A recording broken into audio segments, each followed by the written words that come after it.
मैं आतंकी संगठनों को और उनके सरपरस्तों को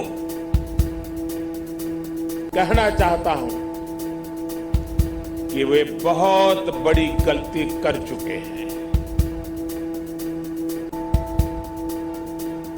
बहुत बड़ी कीमत उनको चुकानी पड़ेगी।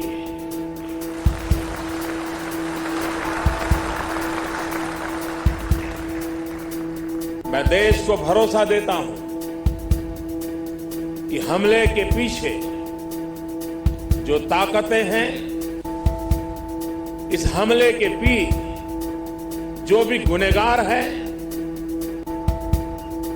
उन्हें उनके किए की सजा अवश्य मिलेगी। पूरे विश्व में अलग थलग पड़ चुका हमारा पड़ोसी देश अगर ये समझता है कि जिस तरह के कृत्य वो कर रहा है,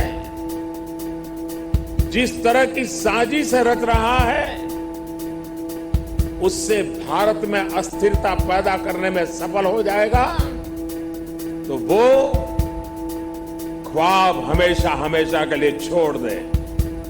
वो कभी ये नहीं कर पाएगा और न कभी ये होने वाला है। 70 साल बाद वहां से आर्टिकल 370 को हटाया जा चुका है। साथियों, हम जानते हैं कि हमारा पड़ोसी देश हमसे 3 युद्ध हार चुका है। हमारी सेनाओं को उसे धूल चटाने में हफ्ते 10 दिन से ज्यादा का समय नहीं लगता था। ऐसे में वो दशकों से भारत के खिलाफ छद्म युद्ध, प्रॉक्सी वॉर लड़ रहा है। इसी प्रॉक्सी वॉर में भारत के हजारों नागरिक मारे गए, हजारों जवान शहीद हो गए, लेकिन इसके पहले इसे लेकर के क्या सोचते? वो लोग सोचते थे कि आतंकवाद, ये आतंकी हमले, ये बम धमाके, ये तो लॉ एंड ऑर्डर प्रॉब्लम है। इसी सोच की वजह से बम धमाके होते गए, आतंकी हमलों में लोग मरते गए, भारत मां लहूलुहान होती गई। बातें बहुत हुई, भाषण बहुत हुए, लेकिन जब हमारी सेनाएं एक्शन के लिए कहती तो उन्हें मना कर दिया जाता, टाल दिया जाता।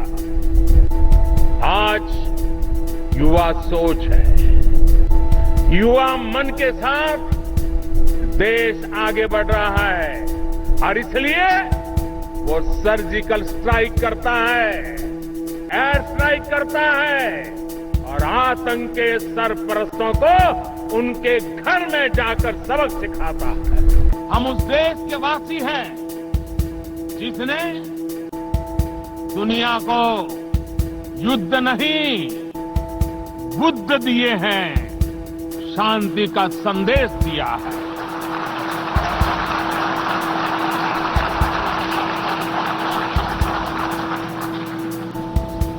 और इसलिए हमारी आवाज में आतंक के खिलाफ दुनिया को सतर्क करने की गंभीरता भी है और आक्रोश भी।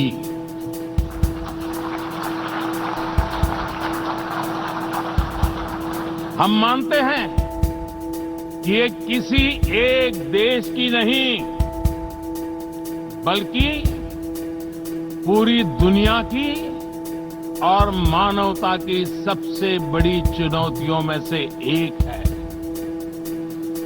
आतंक के नाम पर बटी हुई दुनिया उन सिद्धांतों को ठेस पहुंचाती है जिनके आधार पर यूएन का जन्म हुआ है, और इसलिए मानवता की खातिर आतंक के खिलाफ पूरे विश्व का एकमत होना, एकजुट होना मैं अनिवार्य समझता हूं। पूरा देश आज एक है और हमारे जवानों के साथ खड़ा है। दुनिया हमारे कलेक्टिव विल को देख रही है। हमारी सेनाओं के सामर्थ्य पर हमें भरोसा है और इसलिए बहुत आवश्यक है कि कुछ भी ऐसा न हो जिससे उनके मनोबल पर आंच आए या हमारे दुश्मनों को हमारे पर उंगली उठाने का मौका मिल जाए। साथियों, जब दुश्मन भारत को अस्थिर करने की साजिश करता है, जब आतंकी हमला करता है, तो उनका एक मकसद ये भी होता है कि हमारी प्रगति रुक जाए, हमारी गति रुक जाए, हमारा देश थम जाए। उनके इस मकसद के सामने हर भारतीय को दीवान बनकर के, चट्टान बनकर के खड़ा होना है। अब बातों का समय निकल चुका है।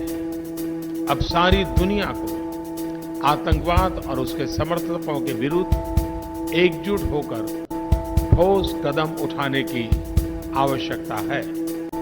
आतंकवादियों और उसके मानवता विरोधी समर्थकों के खिलाफ कार्रवाई से हिचकना भी आतंकवाद को बढ़ावा देना ही है। G20 देशों के तौर पर यह भी महत्वपूर्ण है कि हम आतंकवाद का मुकाबला करने पर हैम्बर्ग लीडर स्टेटमेंट के 11 सूत्री एजेंडा को कार्यान्वित करें। दोस्तों, आपको ये वीडियो कैसा लगा और आपका इस बारे में क्या विचार है, ये हमें नीचे दिए कमेंट बॉक्स में लिखकर जरूर बताएं। साथ ही इस वीडियो को लाइक करें जिससे हमें और वीडियोस बनाने के लिए मोटिवेशन मिलेगा।